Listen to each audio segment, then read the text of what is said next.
मित्रों, वंदे मातरम, जय हिंद, नमस्कार। मैं हूं अनिल यादव। आपका स्वागत है हमारे यूट्यूब चैनल गुरुजी स्टडी अड्डा यूपी टेट के लिए विशेष चैनल पर।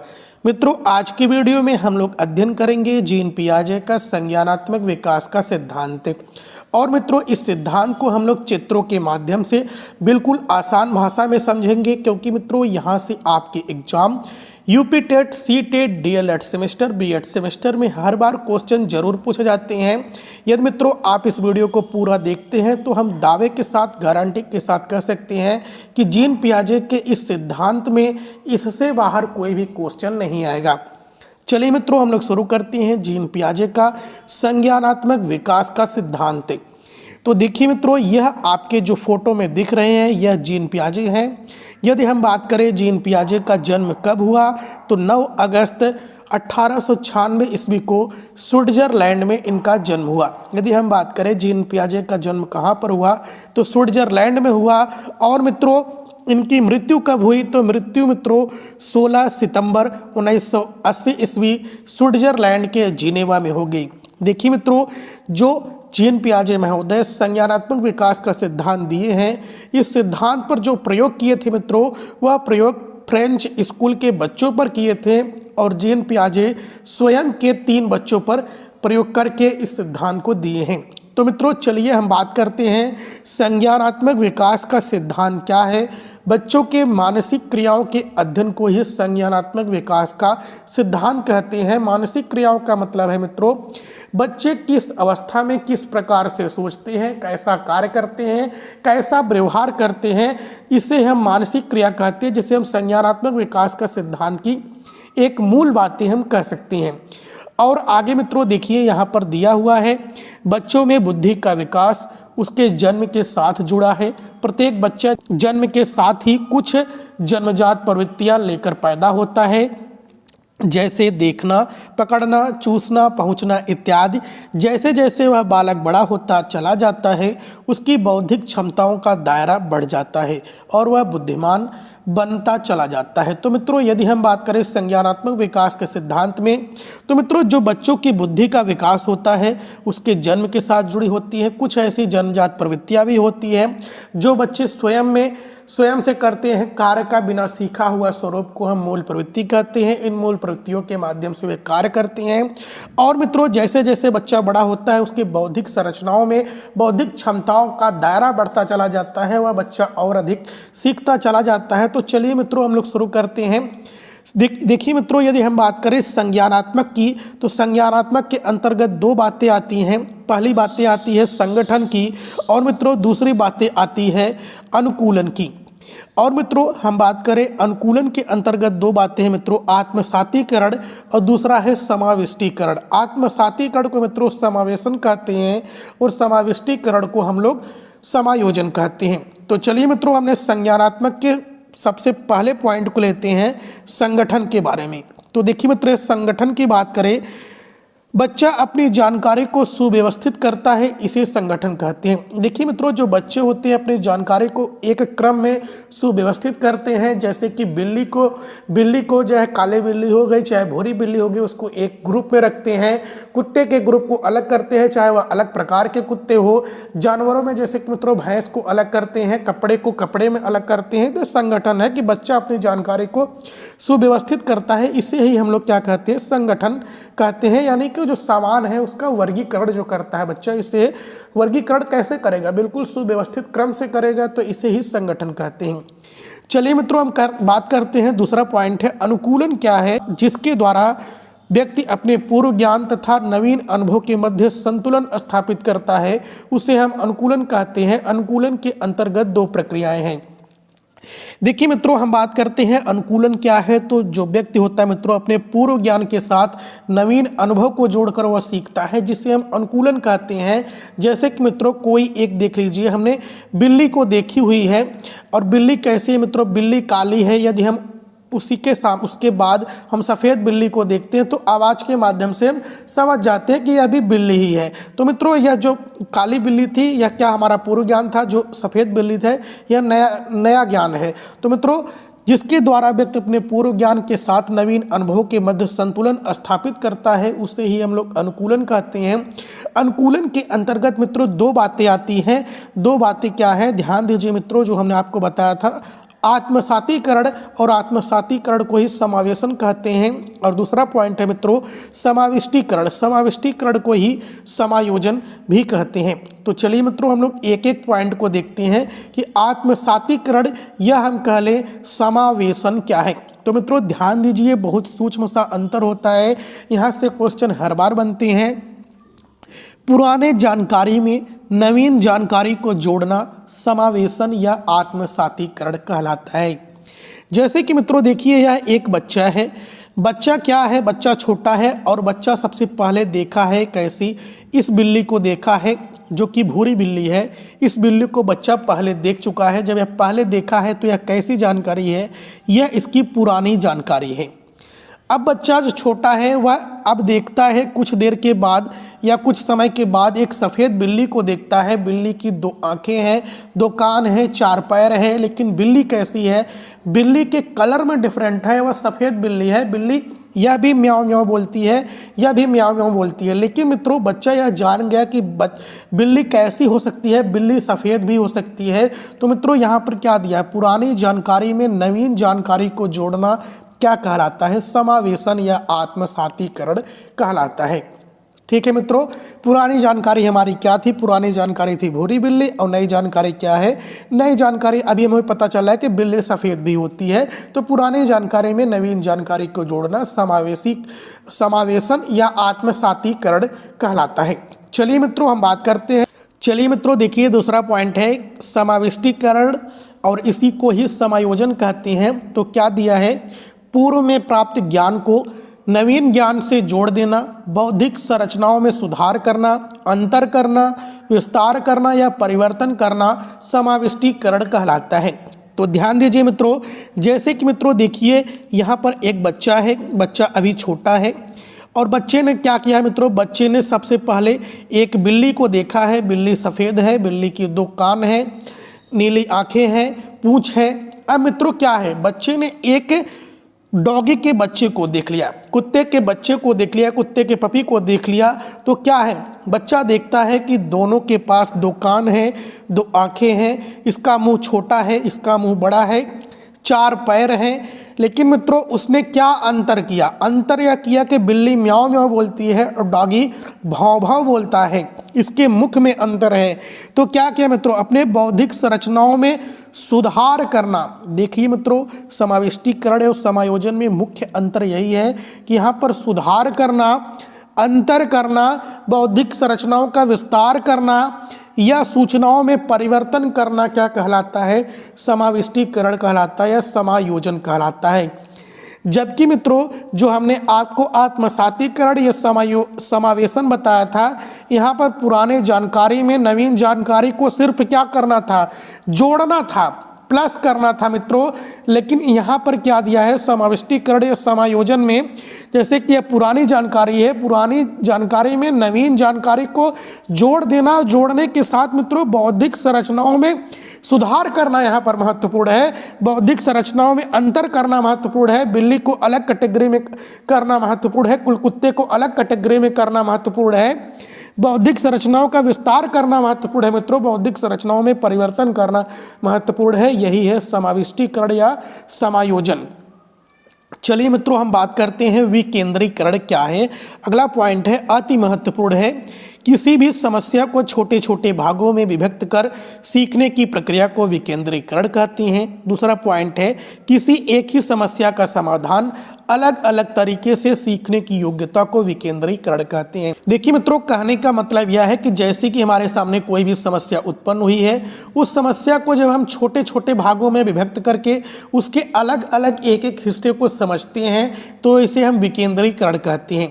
जैसे कि मित्रों यदि हमारे पास कोई भी समस्या होगी, उस समस्या को यदि हम छोटे छोटे भागों में विभक्त करके उसका समाधान करते हैं तो उसे हम विकेंद्रीकरण कहते हैं। जबकि मित्रों विकेंद्रीकरण का ठीक उल्टा होता है केंद्रीकरण। जैसे कि मित्रों कोई भी अलग अलग समस्याएं हैं जब इस अलग अलग समस्याओं को एक साथ जोड़कर देखते हैं, एक साथ संबंधित करके देखते हैं, तो उसे हम केंद्रीयकरण कहते हैं। और मित्रों जो विकेंद्रीकरण होता है, इसमें समस्याओं को छोटे छोटे भागों में विभक्त करके उस समस्या का समाधान किया जाता है। चलिए मित्रों, हम बात करते हैं संतुलन क्या है। संतुलन का मतलब है मित्रों, देखिए, समावेशन और समायोजन की प्रक्रियाओं को सुव्यवस्थित करना संतुलन कहलाता है। देखिए मित्रों, आपको हम यहाँ से समझाते हैं। समावेशन में हमें पुरानी जानकारी को नवीन जानकारी में जोड़ना था, जबकि मित्रों समाविष्टीकरण में हमें जो पूर्व प्राप्त ज्ञान है उसमें नवीन जानकारी को जोड़ने के साथ बौद्धिक संरचनाओं में सुधार भी करना था, अंतर भी करना था। और इन सब के बीच जो व्यवस्था स्थापित होती है मित्रों, इन सबको अलग अलग कैटेगराइज जब हम लोग कर लेते हैं, वर्गीकरण कर लेते हैं, जैसे कि मित्रों कुत्ते को हम कुत्ते वाले वर्गीकरण में रखें, कुत्ते के एक समूह में रखें, बिल्ली चाहे काली हो, चाहे भूरी हो, चाहे जैसा हो, उसको हम एक साथ रखें। कुत्ता चाहे गोरा हो, चाहे काला हो, चाहे पीला हो, चाहे जैसा कुत्ता हो, इसको हम एक कैटेगरी में रखें। जैसे कि कपड़े चाहे छोटे हो बड़े हो, इसको हम एक कैटेगरी में रखें। इसे ही क्या कहते हैं मित्रों? इसे ही संतुलन कहते हैं। चलिए मित्रों, हम बात करते हैं संज्ञानात्मक विकास की अवस्थाएं, जो कि अति महत्वपूर्ण है। संज्ञानात्मक विकास की अवस्थाओं की बात करें तो पहली अवस्था है संवेदी पेशी गामक अवस्था, और यह अवस्था जो है मित्रों, यह चलती है जन्म से 2 वर्ष। और मित्रों दूसरी अवस्था है पूर्व संक्रियात्मक अवस्था, और यह अवस्था आपकी चलती है 2 से 7 वर्ष। और मित्रों पूर्व संक्रियात्मक अवस्था में ही 2 अवस्थाएं हैं, जिसकी पहली अवस्था है पूर्व प्रत्यात्मक अवस्था, और यह अवस्था चलती है मित्रों 2 से 4 वर्ष। और पूर्व संक्रियात्मक अवस्था में ही मित्रों हमारी दूसरी अवस्था है आंत प्रज्ञा अवस्था, और यह अवस्था मित्रों चलती है 4 से 7 वर्ष। अब मित्रों हम बात करते हैं तीसरी अवस्था जो है, इसे मूर्त संक्रियात्मक अवस्था कहते हैं। यह अवस्था चलती है 7 से 11 वर्ष। और अंतिम चौथी अवस्था मित्रों, जिसे हम औपचारिक संक्रियात्मक अवस्था कहते हैं, अथवा हम इसे ही अमूर्त संक्रियात्मक अवस्था कहते हैं, यह अवस्था आपकी चलती है 11 से 15 वर्ष। यदि आपको स्क्रीनशॉट लेना हो तो ले सकते हैं। चलिए मित्रों, हम आगे एक एक अवस्थाओं की चर्चा करेंगे, किस अवस्था में बच्चे कैसे व किस प्रकार से सोचते हैं, उनका मानसिक स्तर किस प्रकार कार्य करता है। तो देखिए मित्रों, सबसे पहला पॉइंट है संवेदी पेशीय गामक अवस्था। तो मित्रों देखिए, जो संवेदी पेशी गामक अवस्था होती है, यह अवस्था चलती है जन्म से 2 वर्ष। तो ध्यान दीजिए मित्रों, इस अवस्था में बालक अपने ज्ञानेंद्रियों के माध्यम से सीखता है। इस अवस्था में बालक देखने, पहुँचने, पकड़ने, गतिशील, अर्धभाषी तथा सामाजिक दृष्टि से चतुर बन जाता है। तो देखिए मित्रों, जो संवेदी पेशी गामक अवस्था होती है, इस अवस्था में जो छोटे बच्चे होते हैं मित्रों, जो बालक होता है वह कैसे सीखता है? वह मित्रों ज्ञानेंद्रियों के माध्यम से सीखता है। ज्ञानेंद्रियां 5 होती है, आँख होती है, जीभ होती है, कान होती है, नाक होती है, और मित्रों त्वचा होती है। इसके माध्यम से बच्चा जो होता है देखकर, चीज़ों को पकड़कर, कान से सुनकर, नाक से सूंघकर, जीभ से स्वाद लेकर इत्यादि इंद्रियों के माध्यम से बच्चा सीखना प्रारंभ कर देता है। जैसे कि मित्रों बच्चे को दूध मीठा लगता है, जबकि वहीं पर मिर्ची खिलाएंगे तो उसे तीखा लगेगा। यदि बच्चे के पास मित्रों ठंडी का वह अनुभव कैसे करता है? त्वचा के माध्यम से। गर्मी का अनुभव त्वचा के माध्यम से करता है, कानों के माध्यम से सूखता है। यानी कि मित्रों जो संवेदी पेशी गामक अवस्था होती है, इस अवस्था में बच्चे इंद्रियों के माध्यम से सीखते हैं, या हम कह दें ज्ञान इंद्रियों के माध्यम से सीखते हैं। और यह आपकी 5 ज्ञान इंद्रियां हैं, आँख, कान, नाक, जीभ, त्वचा। चलिए मित्रों, अब हम बात करते हैं दूसरी अवस्था में आते हैं, जो कि इसका विस्तार थोड़ा सा ज़्यादा है। दूसरी अवस्था की बात करें तो मित्रों इसे पूर्व संक्रियात्मक अवस्था कहते हैं, और यह अवस्था चलती है 2 से 7 वर्ष। तो मित्रों देखिए, इस अवस्था में बालक अपने सामने आने वाली चीज़ों को समझ पाएगा, सुन पाएगा, देख पाएगा, लेकिन अपनी तरफ से कोई क्रिया नहीं कर पाएगा, तर्क नहीं कर पाएगा। तो देखिए मित्रों, जो पूर्व संक्रियात्मक अवस्था है, इस अवस्था में यदि बालक के सामने कोई भी चीज़ आती है, मूर्त चीज़ आती है, तो उसे समझ लेगा। कोई बुलाएगा तो सुन पाएगा, देख पाएगा, लेकिन अपनी तरफ से मित्रों, यहाँ पर मुख्य बातें हैं, अपनी तरफ से कोई भी क्रिया नहीं कर पाएगा, उसका उत्तर दे नहीं पाएगा। और चीजों में तर्क वितर्क कुतर्क नहीं कर पाएगा। चलिए मित्रों, हम बात करते हैं पूर्व संक्रियात्मक अवस्था में दो बातें थी। तो पहली बात थी पूर्व प्रत्यात्मक अवस्था, और यह अवस्था चलती है 2 से 4 वर्ष। तो देखिए मित्रों, इस अवस्था में क्या होता है, इस अवस्था को मित्रों जीववाद कहते हैं। जीववाद का मतलब होता है मित्रों, जब बच्चा सजीव व निर्जीव में अंतर नहीं कर पाता तो उसे हम जीववाद कहते हैं। तो मित्रों देखिए, यहाँ पर जैसे कि एक बच्चा है, बच्चा क्या है मित्रों, बच्चा खिलौना से खेल रहा होता है, लेकिन बच्चा गिर जाता है। गिरने के बाद उसे चोट लग जाती है। चोट लगने के बाद बच्चा रोने लगता है। तो मित्रों, बच्चा जब रोने लगता है तो जैसे कि उसके यहाँ पर पापा आ जाते हैं और पापा क्या कहते हैं, बच्चे चुप हो जाओ, आपको कौन मारा, जमीन ने मारा। जो व्यक्ति होता है जमीन को थपथपाता है, जमीन को पीटना शुरू कर देता है, तो बच्चा चुप हो जाता है। वह सोचता है कि जमीन को पीटने से उसे चोट लगेगी। यानी कि मित्रों, जो जीववाद होता है, इस अवस्था में बच्चा सजीव व निर्जीव में अंतर नहीं कर पाता है। चलिए मित्रों, अब हम बात करते हैं जो कि पहली अवस्था थी मित्रों, पूर्व संक्रियात्मक अवस्था। इसी में अब हम दूसरा पॉइंट देखेंगे मित्रों, आंत प्रज्ञा अवस्था, और यह अवस्था चलती है 4 से 7 वर्ष। तो देखिए मित्रों, इस अवस्था में बच्चे में अहम केंद्रिता, इसे ही आत्म केंद्रिता कहती हैं, इसका जन्म होता है। इसका मतलब क्या होता है, बच्चे सिर्फ अपने दृष्टिकोण को वरीयता देते हैं। बच्चे चाहते हैं कि सभी लोग हम ही को प्रेम करें, सभी लोग हम ही को चाहे, जो हम जैसा चाहे वही अच्छा है, सब कुछ हमारे लिए है। तो बच्चे में कौन सी भावना आती है, बच्चे में आती है अहम केंद्रिता या आत्म केंद्रिता की भावना। तो मित्रों देखिए, दूसरा पॉइंट है आंत प्रज्ञा अवस्था में। इस अवस्था में जो बच्चे होते हैं वह अपलटावीपन का शिकार होते हैं। अपलटावीपन का मतलब होता है मित्रों, इस अवस्था में बालक संख्याओं को उलटना पलटना नहीं सीख पाता है। ध्यान दीजिए मित्रों, यहाँ पर दिया है नहीं सीख पाता है। जैसे कि मित्रों आपके सामने एक उदाहरण दें, बच्चों के यदि हम बताएंगे 2 गुणे 8 मतलब क्या होता है, तो बच्चा बता लेगा 16 होता है। जबकि मित्रों उसी के सामने यदि हम इसी संख्या को पलट दें, बोले कि 8 गुणे 2 क्या होगा, तो बच्चा नहीं बता पाएगा। यानी कि वह संख्याओं को उलटना पलटना नहीं जानेगा। चलिए मित्रों, हम लोग अगली पॉइंट की बात करते हैं, संगठन का अभाव। संगठन का अभाव का मतलब होता है मित्रों, शुरुआती आकृति में कोई भी परिवर्तन होने पर बालक शुरुआती आकृति को भूल जाता है या जाती है। इसे हम संगठन का अभाव कहते हैं। जैसे कि मित्रों हम यहाँ पर लिख देते हैं कि क। अब मित्रों हम यहाँ पर क लिख दिए। क लिखने का यह शुरुआती आकृति है, लेकिन मित्रों यदि हम शुरुआती आकृति में कोई भी परिवर्तन कर दें तो बच्चा शुरुआती आकृति को भूल जाएगा। जैसे कि मित्रों क में हम इसको इतना मिटा दें बच्चे के सामने, तो आप बोलेंगे कि क कहाँ चला गया, बच्चा बोलेगा क गायब हो गया। अब तो यह हो गया है वह। तो क्या हो गया मित्रों, बच्चा अब शुरुआती आकृति पर नहीं जा पाएगा, शुरुआती बातों को नहीं समझ पाएगा। तो इसे ही क्या कहते हैं, इस अवस्था में बच्चे में संगठन का अभाव पाया जाता है। अब ध्यान दीजिए मित्रों, जो यह अवस्था है, इस अवस्था में एक बातें और होती है। इस अवस्था में बालक मुद्रा संप्रत्यय, भार, दूरी, ऊंचाई आदि के संप्रत्ययों में अंतर नहीं कर पाता है मित्रों। जैसे कि मित्रों यदि हम बच्चे के सामने ढेर सारे सिक्के दे दें, बोले कि बच्चा बेटा यह सही, यह लो इतने पैसे, जैसे कि उसे हम लोग 100 रुपये का सिक्का दे देते हैं, और उसे हम यदि 200 का नोट, 500 का नोट, 1000 का नोट, बड़ी बड़ी नोटें दे देते हैं, तो बच्चा कौन सा लेना पसंद करेगा, बच्चा इस सिक्के को लेना पसंद करेगा। वह सोचेगा ये सब तो बेकार है, सब तो छोटा मोटा अमाउंट है, बच्चा इसे ज़्यादा समझेगा। तो इसमें मित्रों इसे क्या कहते हैं, इसे कहते हैं मुद्रा संप्रत्यय में अंतर नहीं कर पाएगा।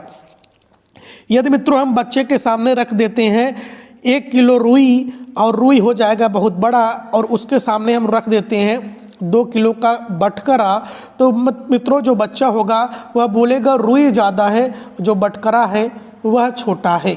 इसे हम कहते हैं मुद्रा संप्रत्यय या भार संप्रत्यय। बच्चा दूरी में अंतर नहीं कर पाएगा, ऊंचाई में अंतर नहीं कर पाता है। चलिए मित्रों हम बात करते हैं, अब आ जाते हैं तीसरी अवस्था पर। तीसरी अवस्था अति महत्वपूर्ण है, मूर्त संक्रियात्मक अवस्था। और मूर्त संक्रियात्मक अवस्था जो है यह चलती है 7 से 11 वर्ष। और मित्रों जो मूर्त संक्रियात्मक अवस्था होती है, इस अवस्था में देखिए पहला पॉइंट है, इस अवस्था में बालक सामने रखी हुई वस्तुओं को देखकर ही कुछ कर सकता है। यह महत्वपूर्ण पॉइंट है, बालक के सामने वस्तुएं होनी चाहिए, मूर्त होनी चाहिए। अब मित्रों देखिए दूसरा पॉइंट है, इस अवस्था में बालक समस्याओं को छोटे छोटे भागों में विभक्त करके समझना लगता है, समझना शुरू कर देता है। यानी कि उसके सामने यदि कोई भी समस्या उत्पन्न होती है तो उस समस्या को छोटे छोटे भागों में बांटकर उस समस्या को समझना शुरू कर देता है मूर्त संक्रियात्मक अवस्था में। इस अवस्था में बालक के अंदर अपलटावी, जीववाद, मुद्रा संप्रत्यय, भार, माप तौल, गिनना इत्यादि का संप्रत्यय का गुण विकसित हो जाते हैं मित्रों, जबकि वहाँ पर विकसित नहीं हो पा रहे थे। जो आपकी मित्रों यह कौन सी अवस्था थी, पूर्व संक्रियात्मक अवस्था में यह गुण विकसित नहीं हो पा रहे थे, लेकिन मित्रों मूर्त संक्रियात्मक अवस्था में बच्चे में यह सब गुण विकसित हो जाएंगे। कौन कौन से गुण? अपलटावीपन, अब बच्चा जान लेगा कि 8 गुणे 2 क्या होता है, 2 गुणे क्या होता है। यदि 5 में 6 जोड़े तो 11 होगा, यदि हम 11 को 5 और 6 दोबारा ला सकते हैं, अपलटावीपन का गुण आ जाएगा। वह जीव व सजीव निर्जीव में अंतर कर पाएगा, मुद्रा संप्रत्यय को समझ पाएगा, भार माप तौल को समझ पाएगा, गिनती इत्यादि संप्रत्यय के गुणों को समझ लेगा। यह कौन सी अवस्था है? यह है मित्रों मूर्त संक्रियात्मक अवस्था, जो चलती है 7 से 11 वर्ष। अब मित्रों आपकी अंतिम अवस्था आती है औपचारिक, इसे ही औपचारिक संक्रियात्मक अवस्था को ही अमूर्त संक्रियात्मक अवस्था कहते हैं। यह अवस्था चलती है 11 से 15 वर्ष। तो मित्रों देखिए पहला पॉइंट है, इस अवस्था में होता क्या है, यह संज्ञानात्मक विकास की सर्वोच्च अवस्था है, सबसे उच्च अवस्था है। इस अवस्था में बालक अमूर्त चिंतन करने लगता है, यानी कि बालक के सामने वस्तुएं न भी दिखें तो भी वह वस्तुओं के बारे में अपने दिमाग में, अपने मस्तिष्क में संकल्पनाएं बनाने लगता है, उसका चिंतन करने लगता है, बालक तर्क वितर्क करना शुरू कर देता है। देखिए मित्रों इस अवस्था में बालक किसी भी समस्या समाधान के लिए परिकल्पनाएं बनाने लगता है, निष्कर्ष निकालने लगता है, व्याख्या करने लगता है। उसके सामने कोई भी समस्या उत्पन्न होती है तो वह उस समस्या के समाधान के लिए तर्क वितर्क करता है, परिकल्पनाएं बनाता है, निष्कर्ष निकालता है। कोई भी समस्या दे दीजिए उसका वह व्याख्या कर सकता है, यानी कि बालक लगभग परिपक्व पूरी तरह से हो जाता है। देखिए मित्रों अगला पॉइंट है, इस अवस्था में बालक तार्किक चिंतन, अमूर्त विचार एक साथ एवं एक से अधिक तथ्यों को समझने लगता है तथा पुरानी पीढ़ी के व्यवहार को विश्लेषणात्मक आलोचना करना प्रारंभ कर देता है। देखिए मित्रों जो उत्तर संक्रियात्मक अवस्था होती है, औपचारिक संक्रियात्मक अवस्था को ही उत्तर संक्रियात्मक अवस्था भी कहते हैं मित्रों। जो औपचारिक अमूर्त संक्रियात्मक अवस्था होती है, इस अवस्था में बालक तार्किक चिंतन करना प्रारंभ कर देता है, अमूर्त विचारों के बारे में वह समझने लगता है, एक से अधिक तथ्यों को समझकर समस्या का समाधान कर सकता है। और मित्रों जो पुरानी पीढ़ी से यानी कि पुराने ज़माने से चली आ रही जो परंपराएं होती हैं, यदि उसमें उसे कुछ गलत लगता है तो उसका वह विरोध करना प्रारंभ कर देता है, उसकी आलोचना करना प्रारंभ कर देता है। अब मित्रों अति महत्वपूर्ण पॉइंट है, मात्र 2 सेकंड और हम आपको लेंगे, जो कि यहाँ से हर बार क्वेश्चन सीटेट में बनते हैं, यूपी टेट में बनते हैं और मित्रों बीएड में भी पूछे जाते हैं। महत्वपूर्ण पॉइंट में पहला पॉइंट है मित्रों स्कीमा का, और हम एक बात और समझेंगे स्कीम्स क्या है और स्कीमा क्या है। तो देखिए मित्रों सबसे पहले हम लोग देखते हैं स्कीमा के बारे में। स्कीमा क्या है? स्कीमा एक मानसिक संक्रिया है। बच्चे जानकारियों को छोटे छोटे खंडों में विभक्त करके अपने मस्तिष्क में स्टोर करती हैं। तो मित्रों देखिए जो स्कीमा है यह छोटे बच्चों के लिए एक मानसिक संक्रिया है। इसका मतलब यह होता है कि मित्रों जो छोटा बच्चा है वह किसी भी समस्या को, कोई भी जानकारी होती है उसे छोटे छोटे खंडों में करके अपने मस्तिष्क में स्टोर करता है। लेकिन मित्रों जब समस्या उत्पन्न हो जाती है, जो छोटे छोटे खंड हैं यह सब एक होकर, एक साथ होकर समस्या का समाधान करते हैं। यानी कि जो जानकारी होती है बच्चा अपने मस्तिष्क में कैसे स्टोर करता है तो उसे छोटे छोटे खंडों में कर करता है, इसे हम स्कीमा कहते हैं। जबकि मित्रों जो स्कीम्स होता है, स्कीम्स किससे कहते हैं? किसी कार्य को करने का सही क्रम स्कीम्स कहलाता है। यानी कि जो स्कीमा होता है उसका ही एक पार्ट होता है स्कीम्स, यानी कि जो कार्य करने का सही क्रम होता है। बच्चा किसी भी कार्य को सही ढंग से करे, सही क्रम से करे, सुव्यवस्थित रूप से करे, इसे ही क्या कहते हैं? इसे हम स्कीम्स कहते हैं। तो मित्रों वीडियो अच्छा लगा हो तो लाइक कीजिएगा, चैनल पर पहली बार आए हो तो सब्सक्राइब कीजिएगा। जय हिंद, जय भारत, वंदे मातरम।